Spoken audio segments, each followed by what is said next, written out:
Halo, assalamualaikum warahmatullahi wabarakatuh. Selamat pagi, siang, atau sore. Balik lagi di Iron Bikes. Kali ini kita akan review salah satu pusaka yang ada di Iron Bikes. Ini juga merupakan salah satu pusaka yang sangat spesial karena merupakan pusaka keris tertua di Indonesia. Jadi bisa dibilang juga keris tertua di dunia ya guys.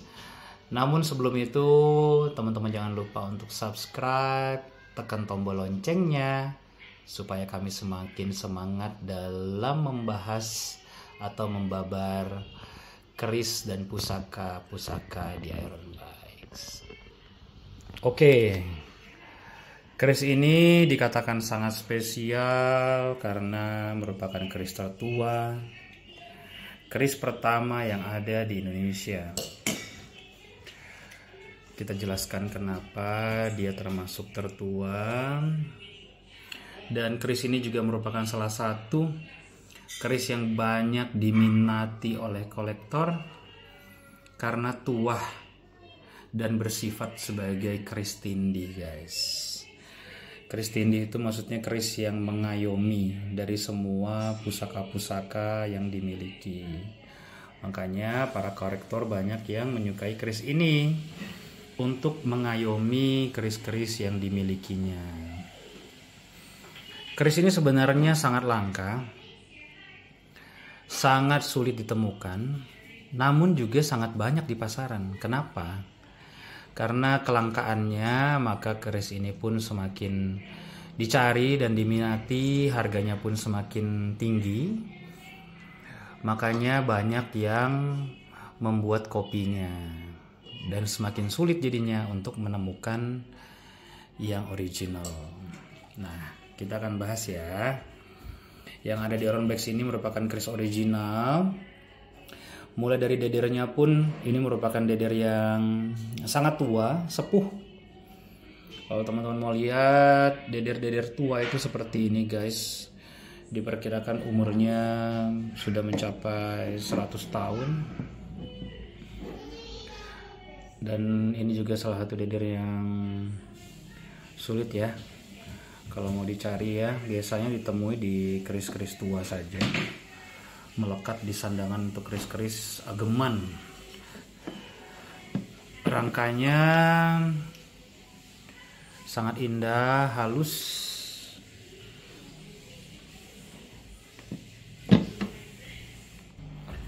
Dengan model sandang walikat ya. Itu salah satu warangka yang banyak ditemui di keris-keris sepuh. Dan ini merupakan rangka yang enak untuk dipakai harian, tidak mudah gompel, patah, dan banyak keris temuannya pun aslinya ditemukan dengan model rangka seperti ini. Makanya keris-keris tua sepuh temuan banyak yang menggunakan rangka model sandang walikat seperti ini. Oke, kita sekarang masuk ke bilahnya. Oke, inilah yang disebut dengan keris betok jalak Buddha. Ini di kategori sebagai artefak keris tertua di dunia oleh Museum Taman Mini Indonesia. Karena sebelumnya pusaka-pusaka sebelumnya tidak memiliki ricikan seperti ini. Apa sih perbedaannya antara keris dan pusaka yang non keris? Itu dilihat di sini guys. Di sini kita akan menemukan gonjo, wilah, dan pesi. Itu yang membedakan antara keris dan pusaka lain. Kalau pusaka lain dia tidak ada gonjo yang terpisah. Ada keris-keris yang lebih tua atau pusaka-pusaka yang lebih tua belum termasuk keris karena gonjonya masih iras, jadi masih satu dengan dia punya bilah. Kalau ini dia terpisah, dan terpisah itu pun juga ada filosofinya, dimana gonjo ini melambangkan wanita dan bilah pesinya ini melambangkan pria. Itu yang saya suka dari pusaka keris. Jadi pusaka keris ini penuh dengan filosofi guys, jadi tidak dibuat sembarangan. Dan kalau kita bahas satu persatu dari jenis dapurnya, yaitu keris jalak Buddha. Setelah kita bahas keris, sekarang kita bahas jalak. Kenapa pada keris-keris tua ditemukan dapur-dapur jalak? Jadi itu ada arti yang cukup filosofi yang cukup kuat guys, dimana keris atau hewan jalak itu dipilih sebagai hewan utama dalam keris-keris tua, dikarenakan jalak itu merupakan salah satu hewan yang sangat bermanfaat namun tidak merugikan orang lain. Dan burung jalak itu banyak ditemukan di masyarakat luas yang bertani, di mana burung jalak itu selalu berada di atas kebo yang dipakai untuk membajak, dan dia bermanfaat untuk kerbau, di mana dia memakan kutu. Namun dalam mencari rezekinya dia tidak merugikan kerbau itu sendiri, justru menguntungkan kerbau dalam membersihkan kutu-kutu yang ada di punggungnya. Selain itu juga, kenapa burung jalak ini dipilih adalah burung jalak ini selain bermanfaat, dia juga salah satu burung yang sangat menyayangi keluarga. Walaupun dia merupakan burung petualang yang bisa terbang jauh untuk mencari makan, namun dia akan selalu mengurusi atau mengayomi keluarganya. Dan dia terkenal juga dengan salah satu burung yang setia. Dan burung jalak ini juga merupakan salah satu burung yang sangat dianggap berwawasan, karena merupakan burung yang mencari nafkah atau mencari rezeki jauh bertualang. Dan di luar itu, kenapa keris ini disebut dengan keris jalak? Karena teman-teman bisa lihat dari wilahnya, ini bagian ujungnya. Wilahnya ini pun berbentuk seperti paruh burung jalak. Luar biasa ya.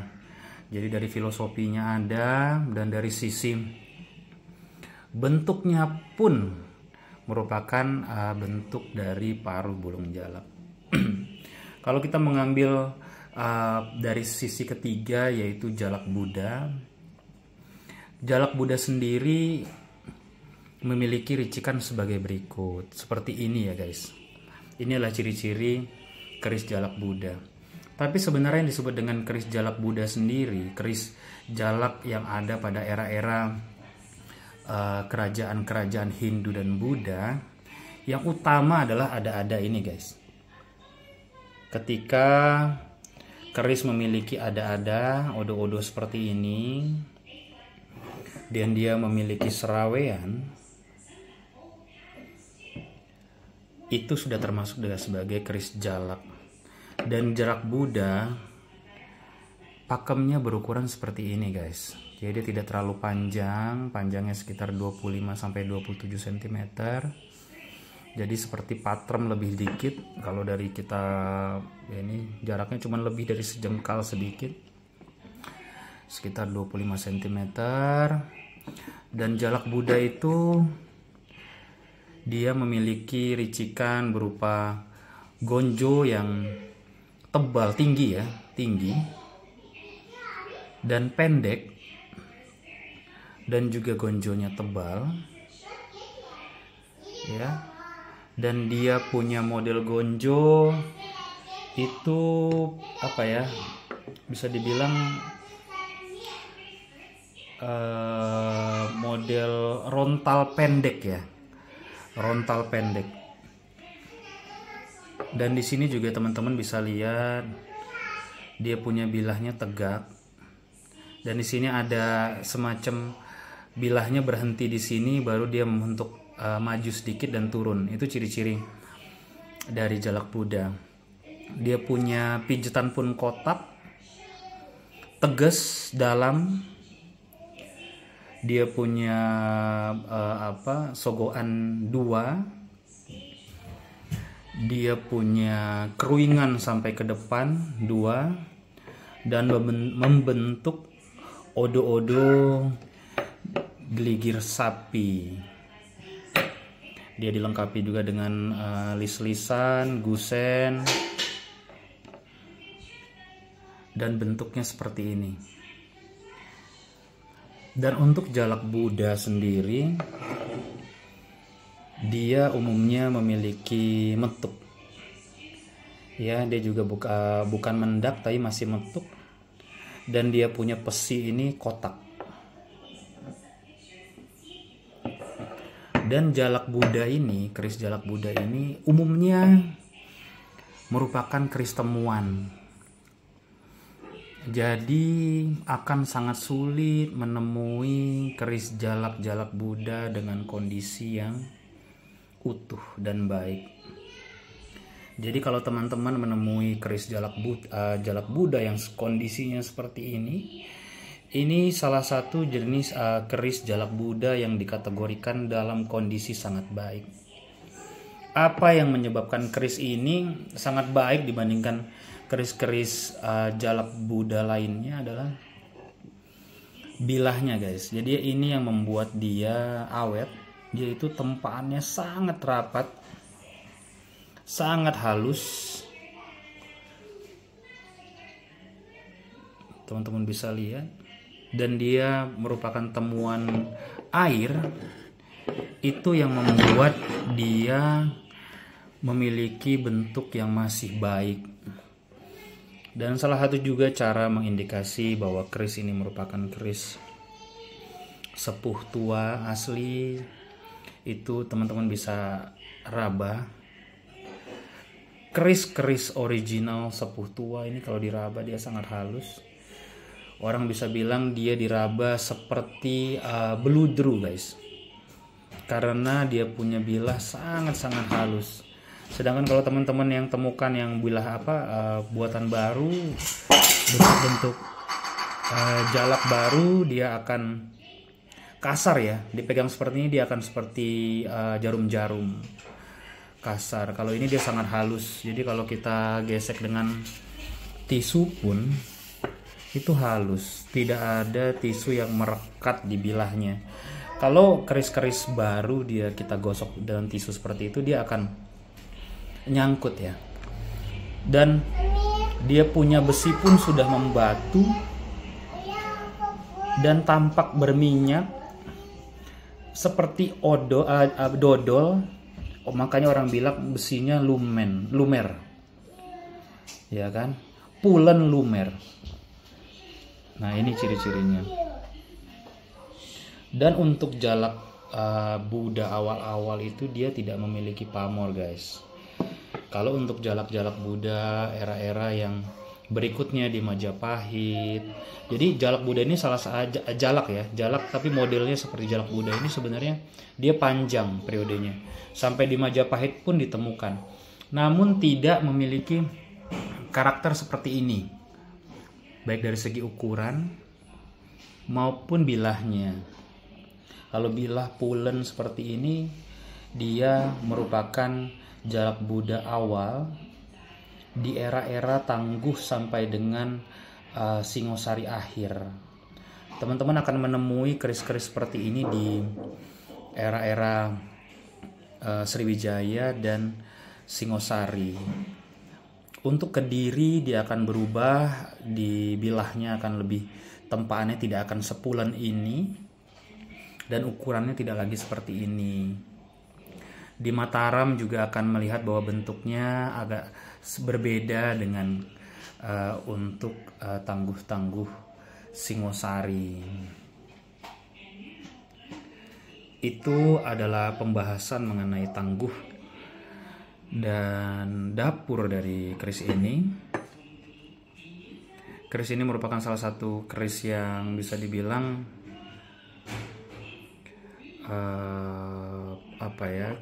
keris utama yang ada di Indonesia. Dan satu lagi mengenai keoriginalannya, teman-teman bisa lihat bahwa keris-keris temuan umumnya memiliki relief seperti ini, berupa seperti kawah-kawah ya. Namun kawah ini kalau teman-teman lihat lebih teliti, dia berbeda-beda ukurannya, berbeda-beda bentuknya, dan di dalam sebuah kawah besar akan ditemui lagi kawah yang lebih kecil, dan di sekitarnya akan ditemui lagi kawah-kawah yang lebih kecil, karena ini terbentuk oleh alam, tidak bisa diatur oleh manusia. Randomnya ini yang menciptakan keoriginalan dari keris temuan. Untuk keris-keris temuan, keris-keris yang notabene adalah keris-keris baru yang dibuat, maka guratan-guratan kawah-kawahnya tidak akan serandom dan sedetail ini, guys. Biasanya dia kaku dan akan terlihat banyak kemiripan antara lubang yang satu dengan lubang yang lainnya, dan di setiap kawahnya tidak akan terbentuk serat-serat halus dari lipatan, karena itu adalah merupakan kawah-kawah buatan baru, bisa dengan alat maupun juga dengan kimiawi. Dan kelebihannya lagi adalah walaupun ini berkawah-kawah, tapi kalau kita pegang dia masih halus sekali, guys. Seperti yang saya jelaskan tadi, dia seperti serasa bludru, benar-benar halus. Kalau dengan tisu pun jarang dia nyangkut. Jadi itu adalah merupakan indikasi dari keoriginalan keris temuan original. Itulah pembahasan saya kali ini. Sekali lagi teman-teman bisa subscribe supaya kami akan semakin semangat dalam review berikutnya di pusaka-pusaka Iron Bikes Indonesia. Wassalamualaikum warahmatullahi wabarakatuh.